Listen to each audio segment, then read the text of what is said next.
انتہائی سبق آموز کہانی ایک گدھے کی کہانی پاکستانی عوام کی کہانی۔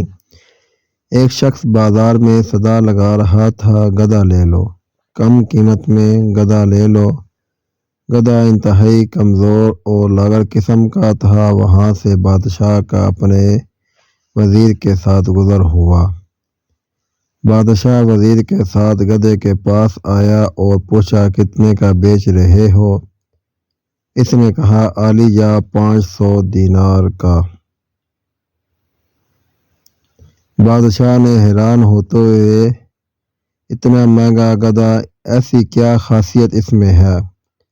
وہ کہنے لگا، حضور، جو اس پر بیٹھتا ہے اسے مقدس مقامات دکھائی دینے لگتے ہیں۔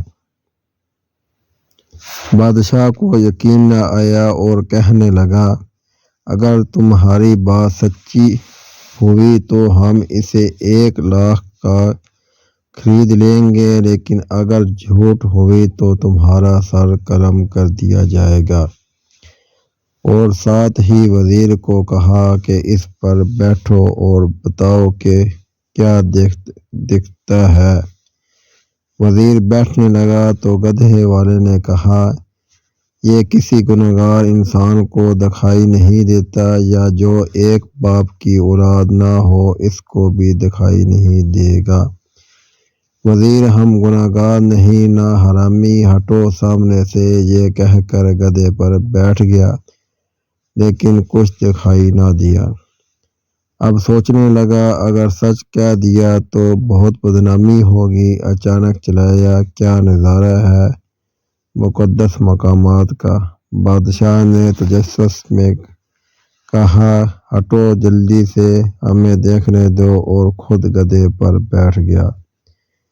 دکھائی تو اسے بھی کچھ نہ دیا، لیکن سلطانی جمہور کی شان کو مدنظر رکھتے ہوئے آنکھوں میں آنسو لے آیا اور کہنے لگا، واہ میرے مولا، واہ تیری قدرت، کیا کرامتی گدھا ہے، کیا مقدس جانور ہے۔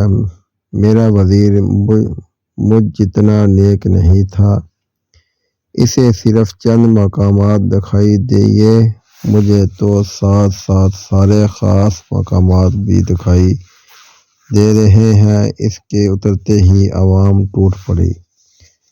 کوئی گدھے کو چھونے کی کوشش کرنے لگا، کوئی چومنے کی، کوئی اس کے بال کاٹ کر تبرک کے طور پر رکھنے لگا، وغیرہ وغیرہ۔ ذرا غور کریں، یہی حال کچھ ہمارے معاشرے میں بس رہے ہیں، کچھ جیل سازوں اور مکاروں کا ہے، جنہوں نے دینی اصطلاحات اور دین کے نام پر، کبھی سیاست کے نام پر مکر و فریب دینے کا بیڑا اٹھا رکھا ہے، اور سادہ لوگ عوام بھی اندھے کانے بن کر پیچھے چل پڑتے ہیں، کیونکہ وہ شروع سے یہی کہہ دیتے ہیں کہ یہ حقیقی سچ صرف ان کو سمجھ آئے گا جو حلالی اور گنہگار نہ ہو۔ اگر ان میں سے کسی نے اختلاف کیا تو معاشرے میں لوگ ان کو حرامی، گنہگار اور جاہل کے نام سے پکاریں گے۔ اللہ پاک ہم سب کو سمجھ اور عمل کی توفیق عطا فرمائے، آمین۔ آپ کا میزبان رانا محمد شعیب۔ یہی ہماری اب الیکشن میں کہانی ہوگی کہ ہم نے نواز شریف کو گدھے پر بٹھا دیا ہے، وہ جھوٹ بول رہا ہے کہ مجھے سب دکھائی دے رہا ہے، اور عوام اس کے اندھے کانے کی طرح اس کے پیچھے ہے، اس کو نظر کچھ نہیں آ رہا، لیکن وہ کہہ رہا ہے مجھے تو سارے مقامات نظر آ رہے ہیں۔ پہلے جو وزیر اعظم شہباز شریف بیٹھا تھا وہ تو جھوٹ بول رہا ہے، وہ اتنا اچھا نہیں تھا، میں تو اس سے بھی اچھا ہوں، مجھے سب کچھ نظر آ رہا ہے، لیکن ہونا کچھ بھی نہیں۔ آپ کا میزبان محمد شعیب، شکریہ۔